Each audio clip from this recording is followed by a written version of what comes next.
Hey, what's up everybody, Crapgamer here with Crapgamer Reviews, coming at you with another video. Thank you guys very much for taking time out to check it out. I appreciate it. Go ahead and hit that like and subscribe button if you haven't yet done so, because I would appreciate that as well. You guys have been super and great, and I hope you guys all had a safe, happy Halloween, and we're heading to the holiday season. It's going to be a crazy time, but I actually want to jump right into today's topic, and that would be Titanfall 2, which is a very polarizing game, very hot topic. You know, no matter which end of the fence you stand on, it's one of those things that everybody's talking about, and now we have some kind of indication on how it did, at least in the UK. We won't know anything about the US for a little bit, but it's said that in the UK sales are to be around a quarter of what the first one did in the UK. And what's interesting about that number is, so they're basically saying that the Xbox One, or the Microsoft exclusive one, where basically the Xbox One had the majority of the sales, were 75% higher when it was just on Microsoft platforms than it is now with the PS4 release as well.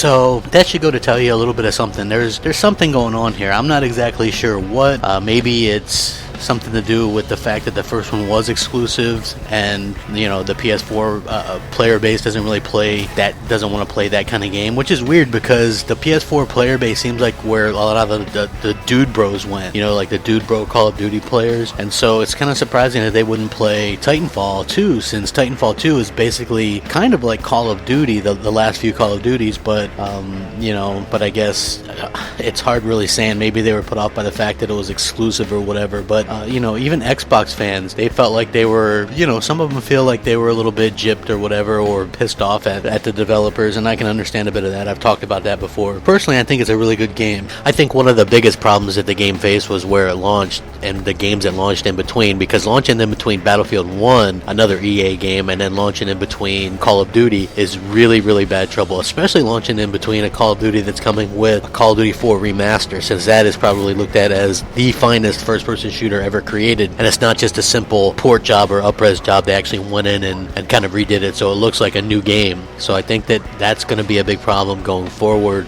You know, look, I have a lot of good things to say about Titanfall 2. I think it's a really good game. I think the free map packs is good for it. I think it was bad timing. I think PlayStation 4 fans probably were never really interested in this game to begin with, and I think due to Respawn's treating of Xbox fans, removing it from the EA Access deal, not giving us early access, taking away the discount, the whole green disc nonsense, you know, the tweets, they sent a whole, you know, the boxes of versions of the game to Activision as gifts, but no Xbox versions, just PC and PS4. I think all this stuff really didn't do them any favors, and at the end of the day, the game is going to suffer for it, because at the end of the day, you want to think that, oh, it's just like these hardcore Xbots that didn't buy into it. Like, I have the game, I bought the game, so at the end of the day, I have more people, I have hardly anyone playing it. I only have a handful of people that actually got the game, and it's nobody that I actually game with on a regular. You know what I mean? Everybody I know is like, well, you know, the game does look good, but they really did us Xbox fans dirty. And so that's the running theme that I have, you know what I mean? Which is unfortunate, because this is a really good game, a really good shooter, and I would love to see more made in the future. And the fact that, you know, so many people are just off-put by, you know, one person, Vince Zampella or whatever, is just really asinine. I actually think the game would have done better had it been an Xbox or a Microsoft exclusive again, because it would have had more prestige, and the fans would have probably flocked to it, and they wouldn't have changed it as much or whatever, even though in my opinion they did fix a lot what was wrong with it in the tech test. But I just feel like Xbox gamers would react differently, and none of this stupidness with the